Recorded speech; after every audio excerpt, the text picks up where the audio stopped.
พระอาจารย์ศรีทองศรีบุญเพ็งเจ้าอาวาสวัดรัตนปัญญาเมืองวินโดมาริเวอร์ไซด์แคลิฟอร์เนียสหรัฐอเมริกาเปิดเผยทางโทรศัพท์ว่าได้รับกิจนิมนต์จากลุงวินเซนต์อายุ85ปีหัวหน้าเผ่าอินเดียแดงจากเมืองปาเซนการัฐแคลิฟอร์เนียให้ไปสวดเจริญอายุในวันเกิดครบรอบ85ปีที่คฤหาสน์ในเมืองปาเชนกาโดยมีภรรยาและลูกๆร่วมพิธีหลายคนพระอาจารย์ศรีทองกล่าวว่าทุกๆปีลุงวินเซนต์จะนิมนต์ไปทำบุญที่บ้านรวมทั้งในวาระพิเศษอื่นๆด้วยส่วนสาเหตุที่ลุงวินเซนต์หันมานับถือศาสนาพุทธซึ่งก่อนหน้านั้นได้นับถือศาสนาคริสต์แบบกลางๆระหว่างกึ่งชนเผ่าที่บูชาเทพเจ้าและจิตวิญญาณภายหลังมีโยมเป็นสุภาพสตรีท่านหนึ่งได้ชักชวนมาเที่ยวที่วัดไทยที่แคลิฟอร์เนียนานเข้าก็เกิดการศรัทธาจึงหันมานับถือพระพุทธศาสนาอย่างจริงจังพร้อมได้มอบพระพุทธรูปให้ไปบูชาที่บ้านและพระไว้ห้อยคอซึ่งลุงวินเซนต์แขวนคออยู่ทุกวันนี้เป็นเวลากว่า15ปีแล้วพระอาจารย์ศรีทองกล่าวอีกว่าลุงวินเซนต์เป็นคนใจบุญเคยบริจาคเงินสร้างศาลาทรงไทยกว่า 60,000 เหรียญสหรัฐและมาช่วยกิจกรรมที่วัดเป็นประจำซึ่งบ้านของลุงวินเซนต์ใหญ่โตมากเนื่องจากมีรายได้จากการถือหุ้นคาสิโนในลาสเวกัส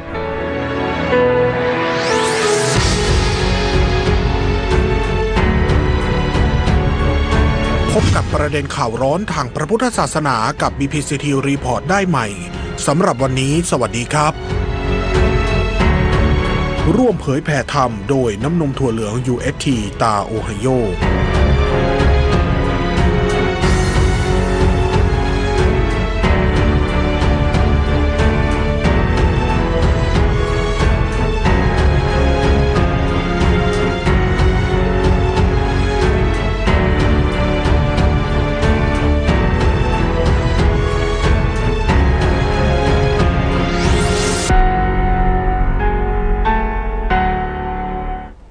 ที่จบไปนั้นก็เป็นการสรุปข่าวเด่นในแวดวงพระพุทธศาสนาโดย BPCT Report ท่านสามารถติดตามรับชมได้ในทุกๆต้นชั่วโมงของรายการตระเวนกลตระเวนธรรมในวันพฤหัสบดีช่วงนี้ขอเชิญญาติโยมสาธุชนนมัสการต้อนรับองค์วิทยากรพระเดชพระคุณท่านเจ้าคุณพระธรรมกิติเมธีประธานบริหารศูนย์พิทักษ์พระพุทธศาสนาประเทศไทยโดยพร้อมเพรียงกันถวายความเคารพครับครับก็เช่นกันครับสวัสดีท่านพระครูประหลัดครับแล้วก็ก่อนอื่นก็ต้องขอคารวะโดยพระรัตนตรัยขอคารวะพระเถรานุเถระแล้วก็เจริญสุขเจริญพรสวัสดีมายังญาติโยมสาธุชนคนดีทั้งหลายที่ทั้งติดตามสดับรับชมและรับฟังอยู่ครับครับพระเดชพระคุณถ้าดูทางโทรทัศน์ก็หมายความว่าทั้งชมทั้งฟังครับถ้าฟังวิทยุก็ฟังอย่างเดียวก็เรียกว่าทั้งชมทั้งฟังครบถ้วนครับพระเดชพระคุณวันนี้จะเริ่มต้นด้วยอะไรกันดีก็เริ่มต้นโดยเล่านิทานหน่อยนึงว่าวันนี้มันยังซึมๆอยู่ครับออกจากวัดตั้งแต่เช้า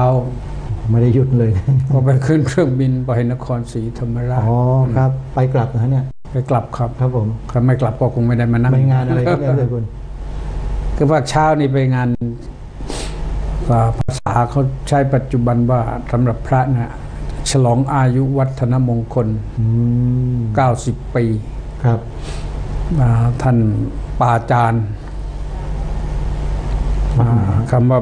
ก็คือพระครูพิสารวิหารวัดท่าม่วงครับตำบลปากพูนอำเภอเมืองจังหวัดนครศรีธรรมราชคู่สวดของพระเดชพระคุณเรา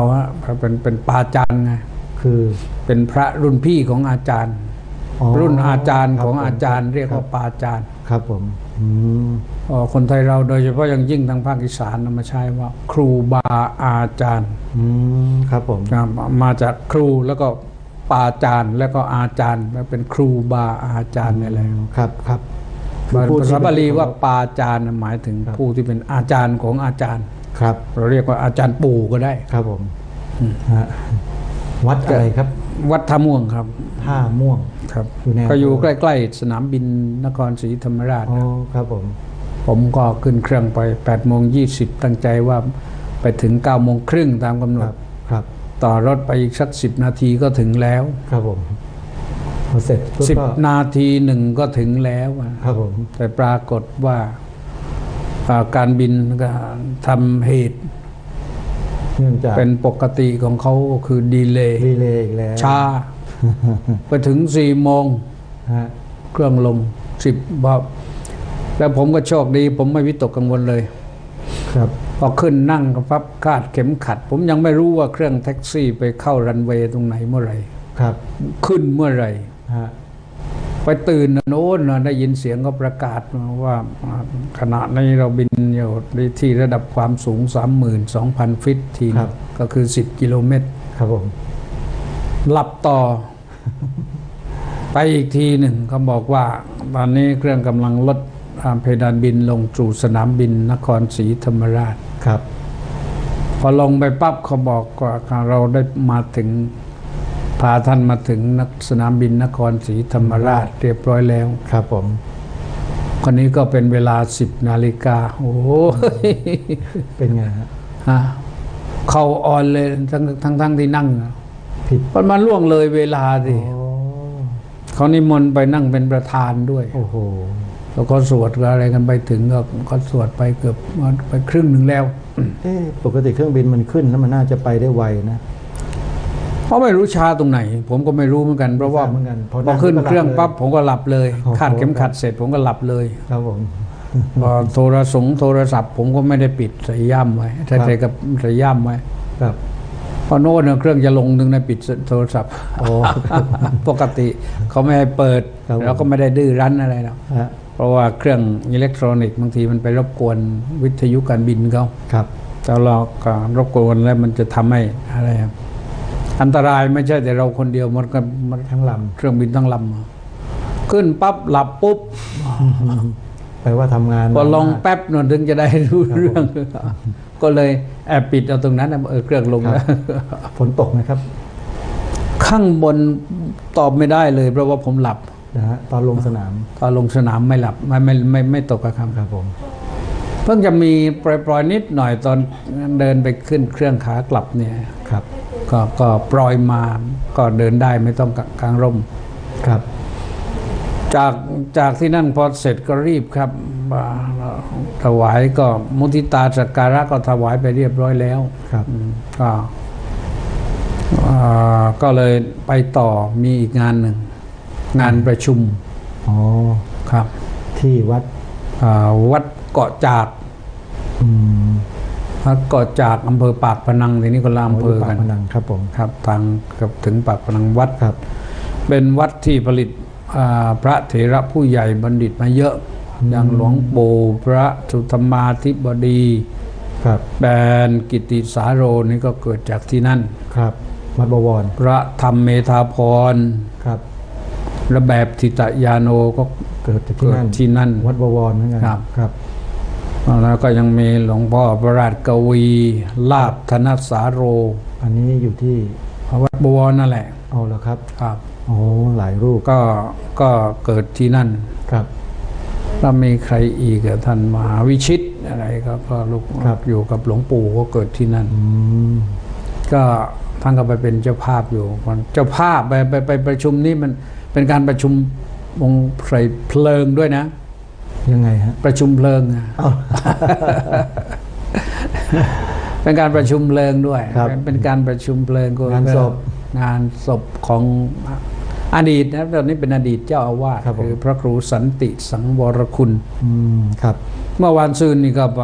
บินไปสุราษฎร์ธานีไปงานพระราชทานเพลิงศพท่านพระครูสุพัฒนาจารคุณจรัญก็เสร็จแล้วก็กลับมาเพราะเมื่อวานนี้ก็หยุดวันหนึ่งวันนี้ก็ไปอีกครับ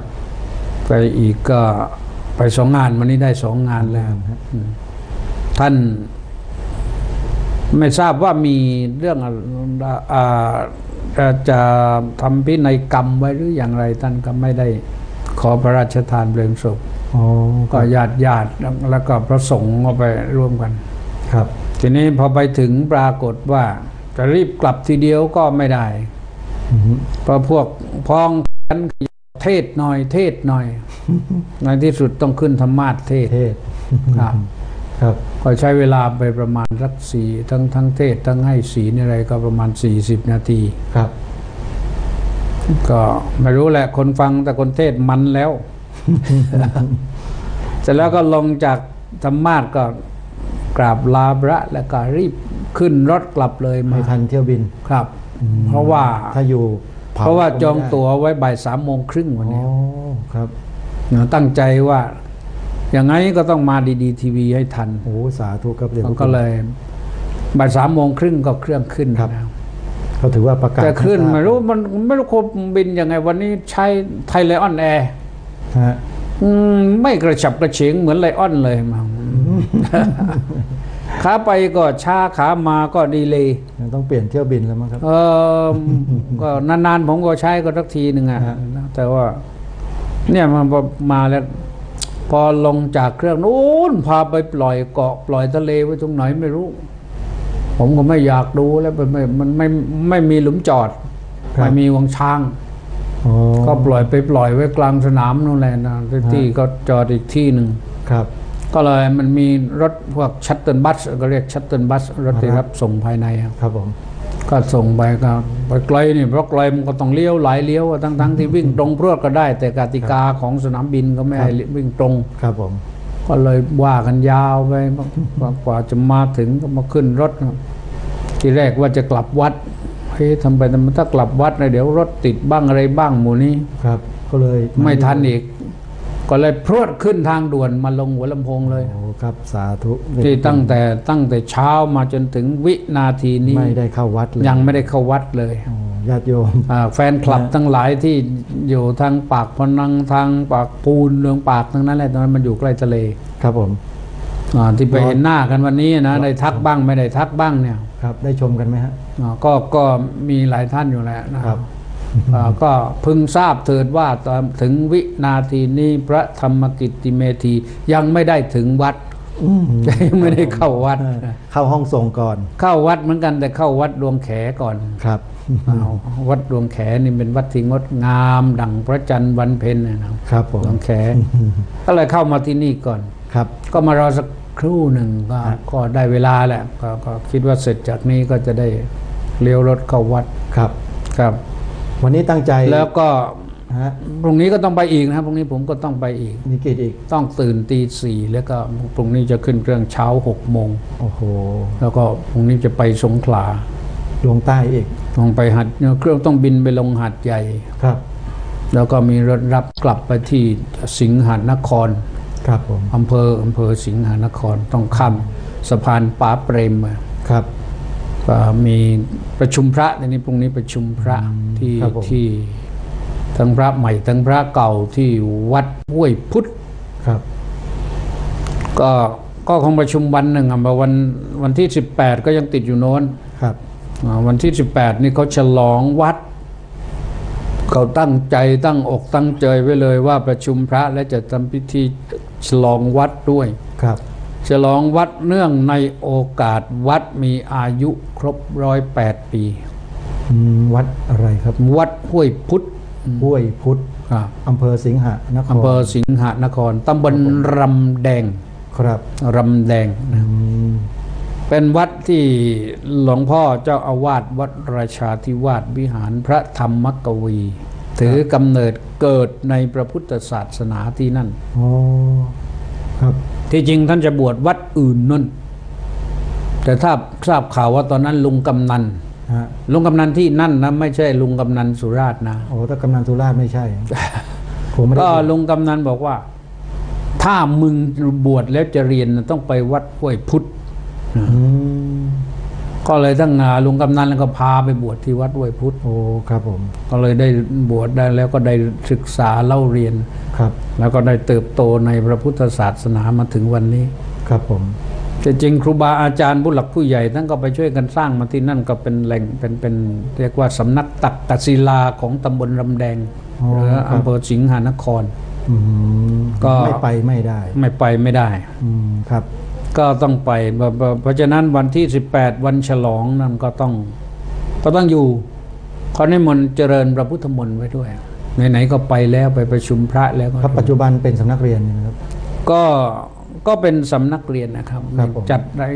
การเรียนมีตั้งสร้างอาคารเรียนโรงเรียนเด็กโรงเรียนพระ ครับ สารพัดอ่ะเจ้าอาวาสก็จบด็อกเตอร์จากอะไรเซนต์จอห์นเนี่ย เซนต์จอห์นเนี้ยเซนต์จอห์นที่ลาดพร้าวนั่น ครับผม จบด็อกเตอร์ท่านรู้สึกว่าท่านจะจบทางด้านปวสอะไรมาก่อน ครับ ก่อนบวช ครับ ก็บวชแล้วก็ศรัทธาเริ่มใสต่อมา ก็มาเรียนปริญญาตรีปริญญาโทมารู้สึกท่านจะตรีโทจากมหาจุฬานะครับ ผม แล้วก็มาเรียนปริญญาเอกที่เซนต์จอห์น ครับ ครับศาสนาและปรัชญา ครับ แล้วก็กลับไปเป็นเจ้าวาด กลับไปเป็นเจ้าอาวาสแล้วตอนเรียนปริญญาเอกก็ท่านไปมาก็เป็นเจ้าอาวาสอยู่นั่นแหละ ครับผม รู้สึกจะเป็นเจ้าคณะอำเภอด้วย ครับ แล้วก็เป็นเจ้าคณะอำเภอสิงห์นครแหละ ครับ ครับก็ขยันขยอพรุ่งนี้ก็ท่านคงเอารถไปรับที่สนามบิน ถ้าท่านไม่ไปก็ไม่รู้ว่าใครไปแหละ คนนั่นแหละถ้าไม่มีใครไปรับ ผมก็นั่งอยู่ที่สนามบินนั่นแหละ ครับผม ครับ แต่ว่าท่านเลขานุการเจ้าคณะจังหวัดโทรมาคุยแล้วว่าท่านคงไปรับเอง ครับ ครับ ไม่รู้ว่าจะผ่านรัฐภูมิหรือเปล่า ไม่ผ่านนะ ไม่ ไม่ ผ่าน ผ่าน เนอะ ไม่ผ่าน เพราะว่าเครือข่ายเราอยู่ที่วัดเกาะบกรัตนาราม รัฐภูมิต้องไปอีกทางหนึ่ง ครับตำบล ถ้า ควนรู ต้องวิ่งรถผ่านมานั่งรถกลับมา ครับ ทาง น่าจะผ่านทางพัทลุงแถวๆนั้น ใช่ ครับ จากนั้นก็ไป แล้วก็กลับมาแล้วนี่ผมยังต้องไปอีก แต่ว่าค่อยว่ากันแล้วกันเมื่อวันที่ 18 กลับมา 19 อยู่วัด 20 ไปอีกไปประชุมที่พังงาแล้วกลับมาประชุมที่นครศรี ครับ แล้วก็กลับมากรุงเทพ ครับ แล้วก็ได้วันหนึ่งก็ไปอีกประชุมที่สุราษฎร์ธานี โอ้ไล่กันขึ้นมาเลย แล้วก็ต่อไปที่ชุมพร ตอนอีก แล้วก็กลับมาอีก ครับ ถึงทีนี้ได้ตั้งหลักตั้งฐานได้ตั้งสติหน่อย ครับผม ก็ ศาสนกิจ มัน ต่อเนื่อง กลัวว่าสายการบินก็จะเจ๊งเลยต้องใช้เยอะๆหน่อย ครับผม ครับ ครับ นั่นก็คือภาระที่เราต้องทำญาติโยมอาจจะสงสัยว่าอ้าวแล้วในพรรษาไปได้โยม งานพระศาสนานี่พระพุทธเจ้า อนุญาต พระพุทธเจ้าไม่ใช่คนที่ทำอะไรและตรงเพงแล้วก็ ไม่ได้มีเหตุผล ไม่มี ใช่ ยืดหยุ่น ครับผม มีสิ่งใดที่พระพุทธเจ้าไม่ได้บัญญัติไว้นะไม่ได้อนุญาตไว้ว่าควร เข้ากับสิ่งที่ควร ขัดกับสิ่งที่ไม่ควร สิ่งนั้นควร ครับ มันควรก็งานพระศาสนาให้ไว้แล้วทำได้ ครับ อันนี้จัดไปชัดเลย ก็เป็นนั้นว่าอยากจะบอกกันกับวันนี้ท่านพระครูบอกอะไรอย่างวันนี้นี่วันที่16แล้วนะครับ เดือนสิงหาคมเนี่ยมันเลยครึ่งเดือนก็มาแล้วเนี่ยก็พรรษาเนี่ย เลยแล้วครับ นี่วันนี้ก็ขึ้น 6 ขึ้น6 ค่ำแล้วเนี่ย 5 ค่ำครับ ขึ้น5 ค่ำแล้วเนี่ย 5 ค่ำแล้ว แล้ววันอะไรรู้ไหมวันนี้ วันนี้วันอะไรวันนี้วัน วันสันติภาพไทยนะ วันนี้เหรอฮะ ครับ มีด้วยเหรอครับ ผมไปดู ปฏิทิน ในปฏิทิน2 เล่มเหมือนกันนะ มา 2 เล่ม ยังไง 2 สำนักเนี่ยเหมือนกัน ที่มาที่ไปยังไงกัน ก็ผมก็ไม่รู้ว่าที่มาเป็นยังไงไม่รู้ใครเอามาแขวนไว้ แล้วไม่รู้ว่ามันจะไปยังไง เดี๋ยวนี้ปฏิทินเราเนี่ยมีวันอะไรเต็มไปหมดเลยในปฏิทิน ครับนี่ก็ดูว่าวันที่16 ครับ ก็เป็นวันสันติภาพไทย ไม่ใช่สันติภาพโลกนะครับ ผมสันติภาพไทย ไม่ใช่ World Peace ไทย Peace ไม่รู้ว่าปรารภอะไรถึงกำหนดวันนี้ขึ้นมาเนี่ยไม่ทราบจริงๆนะ ผมก็ไม่ทราบที่มาที่ไปเหมือนกัน ครับ แต่ว่า สันติภาพ สำหรับคำสอนของพระพุทธเจ้านะสันติภาพมันต้องใช้ทุกวัน ครับ สันติภาพต้องใช้ทุกวันและต้องมีทุกวัน ถ้าวันไหนไม่มีสันติภาพวันนั้นก็แสดงว่ามีความขัดแย้งเกิดขึ้น มีความทะเลาะเบาะแวงเกิดขึ้น มีความไม่ลงตัวกันเกิดขึ้น ครับ มีความห้ำหั่นกันเกิดขึ้น มีประหัตประหารกันเกิดขึ้น อย่างอย่างน้อยที่สุดก็แทงกันด้วยหอกคือปาก ถ้าแทงภาษาพระท่านใช้คำว่ามุขสตินะครับ ผม มุขสติก็คือแทงกันด้วยหอกคือปาก อันนี้รู้สึกว่า ทิ่ม จะ แทงกันด้วยหอกคือปาก ทำลายกันได้รุนแรงมาก ก็แรงทั้งนั้นแหละ ครับ แต่บางคนเนี่ย แทงเพื่อนเก่งแต่เวลาเพื่อนแทงกันหน่อยแล้วก็เจ็บเต้นเหมือนกันหมาเหยียบไฟจริงฮะจริงครับแหมอยากคนบางคนเนี่ยอย่าไปเอ่ยถึงเลยไม่ต้องไปเอ่ยใครล่ะแต่ว่าใครเป็นเช่นนั้นก็พิจารณาทบทวนตัวเองดูมาแล้วกันครับผมเป็นอย่างเวลาทิ่มแทงคนอื่นแล้วโอ้ยมันมีความสุขนะรู้สึกก็พูดอย่างมีความกระหยิ่มยิ้มย่องครับแต่พอโดนทิ่มแทงก็บ้างเนี่ยโอ้ยร้อนชาเลยทีเดียวครับลักษณะนี้เป็นลักษณะของคนประเภทไหนคนมันหลายประเภทที่จัดเข้าได้หลายประเภทแรกก็คือคนขี้อิจฉาประเภทที่สองก็คือคนเห็นแก่ตัวประเภทที่สามก็คือก็เห็นคนอื่นดีไม่ได้ประเภทที่ห้าก็คือคนมักโกรธประเภทที่หกก็คือคนด้อยการศึกษาประเภทที่เจ็ดก็คือคนห่างไกลพระพุทธศาสนาแปลว่ามันใช้ไม่ได้เลยมันไม่ได้สักอย่างหนึ่งเลยมันเละมันรวมก็แล้วเนี่ยทั้งหมดเนี่ยรวมมาเป็นคนยังต่ำอยู่คนจิตใจต่ำถึงแม้ว่าจะมีเกียรติยศชื่อเสียงไปที่รู้จักแค่ไหนก็ตามไม่เกียรติมันไม่ได้เกียรติไม่สามารถยกย่องคนเช่นนี้ได้งั้นก็เบาใจหน่อยเราต้องเข้าใจนะว่ามีเรื่องในมงคลทีปณีท่านอธิบายไว้ชัดครับว่าไอ้เกียรติยศอะไรต่างๆนะมันอยู่สำหรับคนที่ประพฤติตนอย่างมีเกียรติครับท่านอุปมาไว้ว่าหงอนไก่เนี่ยมันอยู่บนหัวเป็ดไม่ได้ครับหงอนไก่ที่สวยๆมันก็ต้องอยู่บนหัวไก่นั่นแหละแต่ไปอยู่บนหัวเป็ดแล้วไก่บางตัวมันก็ไม่สมควรที่จะมีหงอนเอาไปติดไว้ให้มันก็โตไม่ได้มันหัวเน่าเลยอ๋อครับเพราะฉะนั้นหงอนไก่ที่มันสวยอ่ะเพราะสำหรับไก่ที่มันสายพันธุ์ที่ดีสมบูรณ์ครับมงคลก็อยู่บนคนที่ปฏิบัติตนให้มีมงคลครับสันติภาพมันจะเกิดขึ้นกับเพราะคนมีสันติภาพตราบแต่ผมในสังคมไทยนี่ตราบใดที่คนยังไม่เข้าแถวกันไปปฏิบัติธรรมบำเพ็ญจิตภาวนาเนี่ยมันไม่สามารถที่จะมีสันติภาพแท้จริงได้หรอกเราจะรณรงค์กันอย่างไงเราจะว่ากันยังไงผมเชื่อเหลือเกินในความเห็นในความคิดของผมนะมันมีไม่ได้ครับสันติภาพนี้มันมีไม่ได้ถ้าคนจิตไม่สงบครับจิตสันติภาพก็คือความสงบท่านไปดูในคำนิยามของฝรั่งนะเขาบอกว่า peace is อะไร not conflict อะไรทำนองเนี้ยครับconflict แปลว่าความขัดความแย้งกันครับเป็นpeace นี่เป็นมีเขาเรียกว่ามี synonym คือคำที่คล้ายกันก็คือครับคำที่ไปกันได้ความไวยพจน์นะก็มีอยู่ peace ก็คือ harmony อะไรทำนองนี้มีความสามัคคีกันครับแต่ก็เอาและก็ขอให้แม้ว่าจะไม่คาดหวังว่าจะมีแต่ขอตั้งความปรารถนาว่าขอให้สังคมชาวพุทธชาวไทยเราได้ประสบพบสันติภาพเถิดสาธุตั้งแต่สูงสุดจนถึงต่ำสุดเลยขอให้ทุกท่านนั้นได้ประสบพบกับสันติสุขนั่นแหละคือสันติภาพแต่สิ่งที่พระพุทธเจ้าบอกว่าสันติภาพมันจะเกิดขึ้นได้ด้วยอะไรครับเมตตากายกรรมเมตตาวจีกรรมเมตตามโนกรรมสาธารณโภคี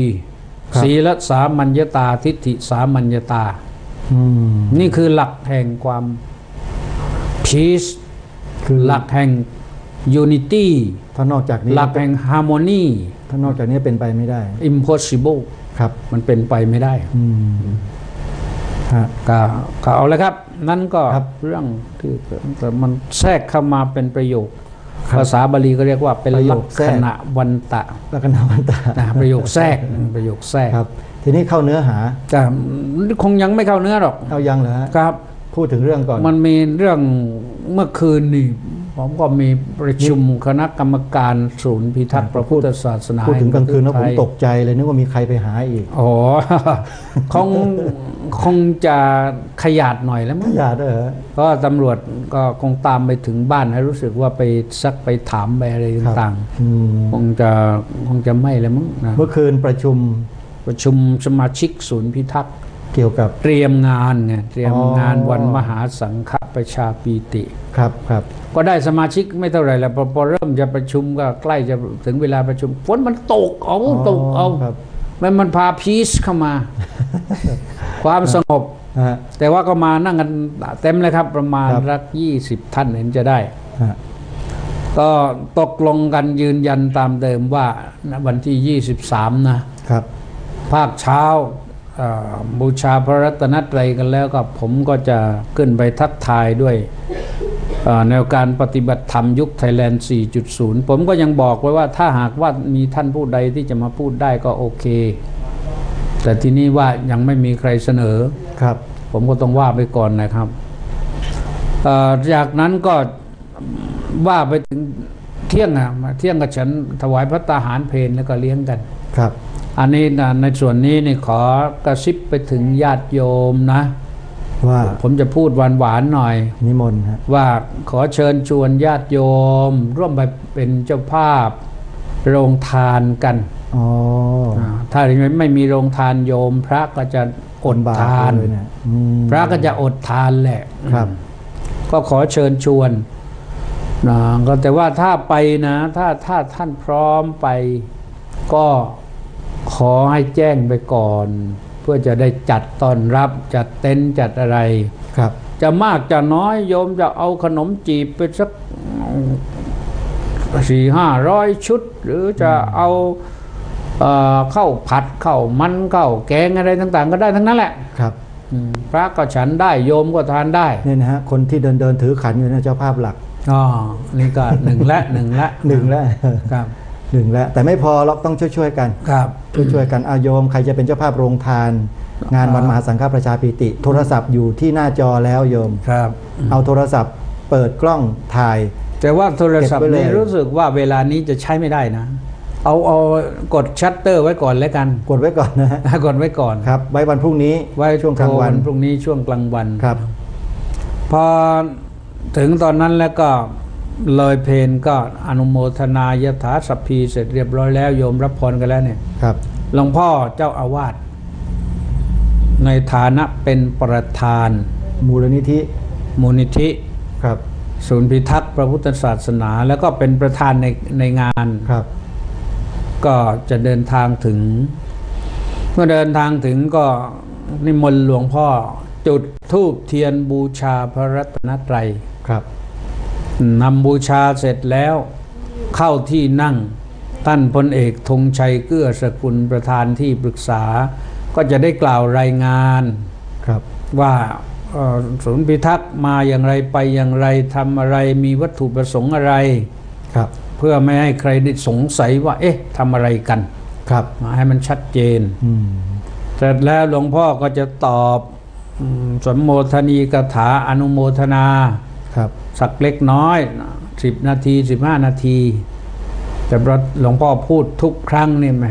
ญาติโยมประทับใจครับเสร็จจากนั้นก็จะเข้าสู่โหมดการทำบุญอุทิศสวดมาติกาบังสุกุลพระ10 รูปโยมก็ทุกคนที่ไปก็ร่วมกันเสร็จจากนั้นก็จะเข้าสู่โหมดเทศมหาชาติมีมหาชาติด้วยครับเทศมหาชาติครับเทศอนุชาติไม่ต้องผมก็เทศได้เทศอนุชาตินี่ อนุชาติก็คือชาติเล็กๆชาติน้อยๆแต่เทศมหาชาติมันชาติใหญ่ครับ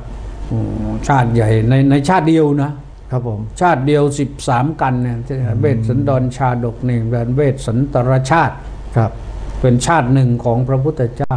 13 กันก็ได้รับความอนุเคราะห์จากท่านพระประหลัดชัยวัดทุ่งทองตำบลดอนตูมอำเภอดอนตูมจังหวัดนครปฐม ครถมมาเลยฮะนครปฐมปีนี้อันนี้ก็ด้วยความเอื้อเฟื้อประสานงานของท่านเจ้าคุณสุนทรกิจโกศลเสวยวัดอรุณราชวรารามครับท่านก็เป็นกรรมการอยู่ด้วยครับก็เลยเมื่อคืนไปรายงานเรียบร้อยนอกจากนิมนต์พระแล้วโอ้ท่านจะเป็นเจ้าภาพหมดรวมทั้งเครื่องกันเทศเรื่องอะไรต่างๆเกี่ยวกับมหาชาติเนี่ยครับเห็นสั่งจัดการแล้วเมื่อคืนต้นกล้วยต้นอ้อยอะไรก็ไปกันเต็มแหละแม่แข่งขันฮะโอ้ยไม่ได้หยุดได้ย่อนครับก็ท่านมีจรวดทางราบคันหนึ่งหมายถึงรถนั่นรถปิกอัพสีแดง แล้วก็ผูกผ้าสีขาวเป็นต้นคิดเลยแล้วทุกวันจะโผล่ทาง Facebook ไลฟ์ได้ดูแน่ว่าไม่รู้จะต้องส่งมาทางไลน์ประจำก็เทศมหาชาติอันนี้เนี่ยองค์นี้ครับท่านอยู่ที่แล้วมีท่านพระครูวิมลอะไรแล้วมานพครับผมวัดโพปีที่แล้วปีนี้จะไปนครธมนะเดี๋ยวลองก่อนโน้ตใส่หน้าใครจะฟังเทศน์ไปไม่ใช่อยากฟังนะไปนะเชิญชวนว่าทุกคนมาไปกันนอกจากไปแล้วก็เชิญจับจองเป็นเจ้าภาพกันเทศเชิญดีทีวีด้วยก็ได้ครับผมก็เชิญแล้วเนี่ยก็เชิญแล้วครับผมก็เป็นกิจกรรมที่นอกจากเราทำงานแล้วเราก็ให้ได้บุญกันด้วยครับเพราะเทศมหาชาตินี่ถือว่าเป็นเรื่องบุญหนักศักย์ใหญ่มากครับเพราะเป็นมหาชาติครับผมมันเป็นมหาบุญนะแล้วได้นายกประเรียนธรรมสมาคมเป็นโฆษกอีกมาก็ไม่ธรรมดาแหละครับไม่ธรรมดานั่นน่ะทีนี้ทราบข่าวว่านายกจะเปลี่ยนมือนะฮะแต่ก็ไม่ไปไหนหรอกยังอยู่เป็นซีเนียร์อยู่ครับก็นั้นเทศไปเสร็จแล้วก็จบเทศก็คงจะอนุโมทนาเสร็จก็คงจะพิธีถวายผ้าป่าครับทอดผ้าป่าด้วยคือผ้าป่าเนี่ยมันขาดไม่ได้ครับผมทำอะไรก็ต้องทอดผ้าป่าเพราะว่าต้องระดมทุนเพราะเป็นกำลังอย่างน้อยๆงานวันนั้นน่ะต้องลงทุนไปครับผมถ้าลงทุนหายกำไรหดหมดไปไม่เท่าไหร่มันก็เจ๊งมีห้องน้ำให้ญาติโยมทำบุญเป็นเจ้าภาพด้วยนี่ห้องน้ำเสร็จแล้วครับเสร็จแล้วนะครับก็ประมาณลงไปแล้วก็ทำไปทำมาประมาณ3.4 ล้าน3.5 ล้านแปลว่าไปงานนี้ก็ได้ใช้กันแล้วก็ได้ใช้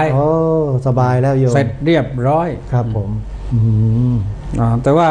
ที่ทำอยู่นะตอนนี้ก็ทำศาลาอเนกประสงค์ครับ90 ปีพระราชภัทราจารย์คือสร้างให้เป็นอนุสรณ์ชีวิตของพระเถระท่านยังมีชีวิตอยู่ให้ท่านได้เห็นอายุ90ปีนี้ก็อยู่ในเวลา90ของท่านฉลอง89ไปเรียบร้อยแล้วเมื่อวันที่22กันยาที่ผ่านมาไม่ใช่กันยาพฤศจิกากรกฎาขออภัยด้วยชักจะปั๊มเบอแล้วกรกฎาที่ผ่านมาครับท่านแก่ว่าหลวงพ่อแต่แก่กว่าหลวงพ่อเจ้าวาดปีหนึ่งครับตามกันไปตามไม่ทันครับปีที่แล้วนี่ท่าน89หลวงพ่อก็88มาปีนี้หลวงพ่อขึ้น89ท่านขึ้นไป90ตามไม่ทันนะอายุเนี่ยไม่มีใครตามใครทันแต่ว่าในที่สุดก็ไปด้วยกันแล้วพอเสร็จแล้วเนี่ยครับถวายผ้าป่าอะไรต่างๆเสร็จแล้วก็ผมจะกล่าวสัมโมทนียคาถาสักหน่อยแล้วก็สวดมนต์กันครับผมสวดมนต์เสร็จก็จะได้แผ่เมตตาแผ่ส่วนบุญส่วนกุศลให้แก่สรรพสัตว์ทั้งหลายทั้งปวงครับแล้วก็เป็นอันว่าจบกันอีกปีหนึ่งครับผมสำคัญก็คือรวมกันแล้วนี่ทั้งเทศทั้งอะไรนี่ปัจจัยจะไปรวมลงที่ทอดพระป่าอีกคราวหนึ่งครับก็ขอเชิญชวนญาติโยมไปร่วมไปเป็นเจ้าภาพครับผม1 กันนี่3 ท่าน 4 ท่านก็ได้ไม่ใช่ว่าจะผูกขาดท่านชอบกันไหนก็ไปจองกันนั้นเลยครับผมแต่ว่าทางกรรมการเมื่อคืนก็ลงมติไว้ว่ากันละ10,000เนาะเป็นเจ้าภาพนะครับ โยมเพราะเขาอ้างเขายืนยันว่าที่อื่นก็กัน30,000 40,000 50,000อย่างเนี้ยครับเราเอากันละ10,000พอว่างั้นครับพอทีแรกผมก็ตกใจว่ากันละ10,000ใช่เหรอก็ทำไปทำมาพอเขาว่าอย่างนั้นประสบการณ์ไม่มีไม่เหมือนกับที่อื่นเราไม่ค่อยได้จัดไม่ค่อยได้ทำกันเอาเลยครับเอาแล้วนะโยมใครสนใจก็ร่วมติดต่อพรุ่งนี้ติดต่อเข้าไปที่หมายเลขโทรศัพท์หน้าจอทีวีขณะนี้นะ026687988 026689061แล้วก็เบอร์พระเดชพระคุณก็0819097140หมายเลขเดิมเบอร์เป็นไม่เคยเปลี่ยน Eternal Number ครับ Original Number หมายเลขที่ตลอดการครับผมกลางคืนผมก็ไม่ปิดครับแต่ว่าผมอาจจะไม่รับถ้าดึกเกินไปแล้วเช้าค่อยโทรกลับแล้วถ้าคนรู้จักถ้าคนเบอร์ที่เมมไว้แล้วรับแต่ถ้าคนอื่นๆไม่มีท่านกลางวันโทรมาใหม่กลางวันก็โทรมาใหม่นะโยมนะอันนี้ทราบกติกานะถ้าหมายเลขที่เมมเบอร์ไว้แล้วผมก็จะรับครับอันนั้นหมายถึงว่าถึงเวลาพักแล้วนะพอโน้นเลย5 ทุ่มกว่าแล้ว5 ทุ่มครึ่งผมจะหลับครับเพราะว่าเดี๋ยวนี้เสร็จจากนี้จะต้องไปต่อที่รายการพุทธานุภาพสถานีวิทยุกองพลที่1รักษาพระองค์คลื่น AM 1,350 กิโลเฮิรตซ์4 ทุ่ม4 ทุ่มถึง5 ทุ่มครับแล้วก็ Facebook ไลฟ์ก็ออกไปด้วยก็มีสมาชิกที่เข้ามาติดตามชมอยู่ตลอดพร้อมกันนั้น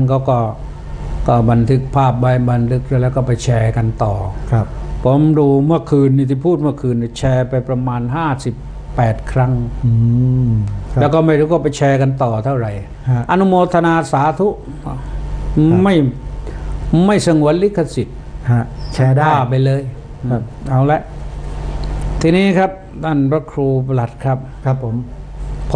ตั้งหัวเรื่องไว้จริงๆเพราะว่าใกล้เข้ามาแล้วคือคำว่าธรรมศึกษาธรรมศึกษาครับคือการศึกษาธรรมะคือการศึกษาธรรมะสำหรับคฤหัสถ์ธรรมศึกษาเนี่ยนะครับครับถ้าของพระภิกษุสามเณรเรียกว่านักธรรมแต่เนื้อหานี่จะเหมือนกันเซมครับผมแต่จะไม่เหมือนกันทั้งหมดหรอกครับเพราะว่าเรื่องศีลจะเรียนไม่เหมือนกันถ้าเป็นพระนี่เรื่องศีลนี่เรียนถ้านักธรรมชั้นตรีก็เรียนพระวินัย227 ข้อครับนวโกวาทนวโกวาทอยู่ในนวโกวาทครับพอนักธรรมชั้นโทก็เรียนวินัยเรื่องการจัดระเบียบไปอะไรต่างๆครับให้มันเป็นระเบียบที่เกี่ยวข้องกับหมู่คณะพอไปนักธรรมชั้นเอกนี่ให้เป็นผู้เชี่ยวชาญในการทำสังฆกรรมใหญ่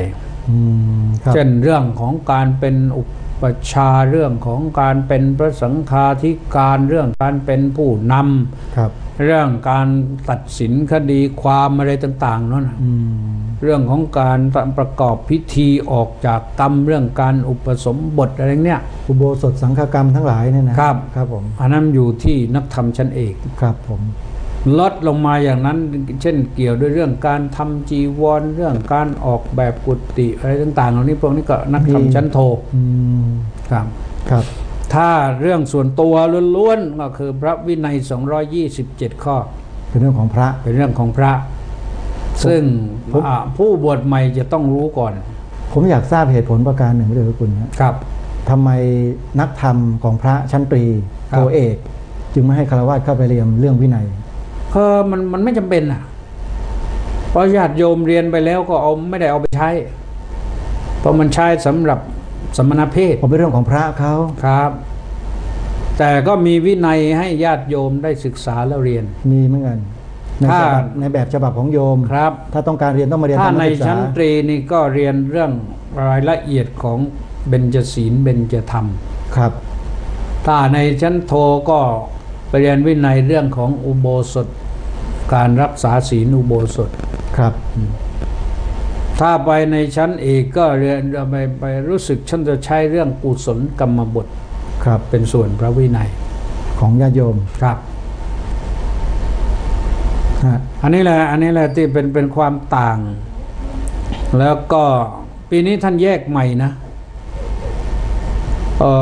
ชั้นตรีจะมี3 ระดับ ชั้นโทก็มี3ระดับชั้นเอกก็มี3ระดับปีนี้แยกยังไง3ระดับคือแยกข้อสอบระดับประถมก็ตรีโทเอกของประถมครับข้อสอบชุด1ชุดตรีโทเอกของประถมครับพอไปมัธยมก็มีชั้นตรีโทเอกของมัธยมแยกตามชั้นเรียนครับแยกตามชั้นเรียนที่มีอยู่ครับผมพอไปชั้นอุดมหรือและบุคคลทั่วไปแต่เป็นมหาบัณฑิตเป็นดุษฎีบัณฑิตครับเป็นหมอเป็นแพทย์เป็นนายร้อยนายพันนายพลเป็นครูอาจารย์เป็นหลักสูตรนึงก็อยู่ในส่วนของอุดมในคำว่าอุดมครับผมประชั้นตรีโทเอกของอุดมเพราะนั้นข้อสอบจะเป็น9ชุดปีนี้ก็จะมีภาระหนักขึ้นสำหรับผู้ดำเนินการยุ่งยากเพิ่มขึ้นนะเนี่ยก็ผมก็ยังเป็นห่วงอยู่ว่าเรื่องการทำงานมันจะไปถึงนั่นไอ้ข้อสอบไปก็คงไม่มีปัญหาข้อสอบนี่ถือว่าของนักธรรมนี่ทันสมัยที่สุดในประเทศไทยและจะเป็นในโลกด้วยหรือเปล่าเขาไม่รู้ยังไงเพราะข้อสอบเดี๋ยวนี้ท่านไม่ต้องพิมพ์แล้วก็พิมพ์ต้นฉบับแล้วก็ออกข้อสอบไปทางออนไลน์ส่งไปครับได้เวลาก็ท่านจะให้รหัสไปเรียบร้อยว่าสนามนี้รหัสนี้พาสเวิร์ดตัวนี้พอเปิดซองมาก็สามารถเข้าได้เลยถ้าไม่ถึงเวลานั้นก็จะไม่ปล่อยข้อสอบไปครับถึงเข้ารหัสได้ก็ไม่มีอะไรให้ครับต้องถึงเวลาสมมุติว่าสอบเวลาบ่ายโมงอย่างเนี้ยครับท่านบอกว่าจะส่งข้อสอบมาเที่ยงครึ่งอย่างเนี้ยสมมุตินะถ้าไม่ถึงเที่ยงครึ่งเขาจะไปเปิดจะไปทำทุจริตไม่ได้ก็สอบยังไม่ไปครับผม